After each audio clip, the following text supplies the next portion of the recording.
की skin related आपल्याकडे काही प्रोग्राम्स आहे किंवा काही स्पेसिफिक मॉड्यूल असू शकेल. जी यूथ जनरेशन आहे किंवा यंग लोक आहेत त्यांच्याकडे कॉस्मेटिक हा भयानक प्रकार आहे. क्लोजली ऑब्झर्व केले तर 10 लोक जर 10 फिमेल कॅन्डिडेट उभा केले तर 10 लोकांचे प्रॉडक्ट्स 10 वेगवेगळे आहेत आणि ते काय लेवलला वापरतात म्हणजे अंदाज पण नाही बांधू शकत.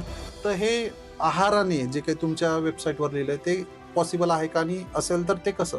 बघा, skin is the largest organ of the body आणि जे तुमच्या पोटात आहे ना तेच तुमच्या चेहऱ्यावर दिसतं. बरोबर. हां, म्हणजे तुमचं पोट तुमचा चेहरा हा तुमच्या पोटाचा आरसा आहे.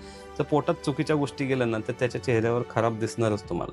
आणि बघा तुम्ही इव्हन ज्याचं एखाद्याचं पोट व्यवस्थित नसेल ना तर त्याच्या चेहऱ्यावर वेगळेच एक्सप्रेशन असतात. कायम तणाव वगैरे. मग पोटाचं आणि तुमच्या तसं स्किनचं खूप डीप Close कनेक्शन आहे, relation. खूप क्लोज रिलेशन आहे. मग ज्याची गट हेल्थ चांगली ना त्याची स्किन हेल्थ ऑटोमॅटिकली डेव्हलप होते आणि ऑब्व्हियसली तर न्यूट्रिशनचा सपोर्ट करतो.